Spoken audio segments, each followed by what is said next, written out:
হ্যাঁ মা, এই যে আমার এটা খুব শখ ছিল। সভাপতি এবং শিক্ষক মানুষ এই যে এটা যারা রয়েছেন দর্শকের আসলে আপনারা একটু বার্তা দেবেন, উৎসাহিত করবেন প্রতিযোগীদের। আজকে সন্ধ্যায় আমার এরকম চাই। সমাপ্তি দিবস নিয়ে থাকছে রাজ বর্মন।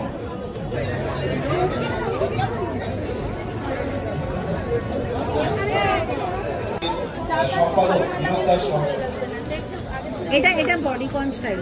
তৃতীয় সীমা চক্র চলে আসবে মঞ্চে। প্রবন্ধ প্রতিযোগিতার সর্বসাধারণ তৃতীয় রাহুল সম্পাদক বিনোদ দাস সেটা জোরে করতালি হোক। আমাদের বিষয় ছিল জন্ম শতবর্ষে নিরাশে। তৃতীয় সীমা চক্র পুরস্কার করে দেবেন জাগরণীর অন্যতম সদস্য, আজীবন সদস্য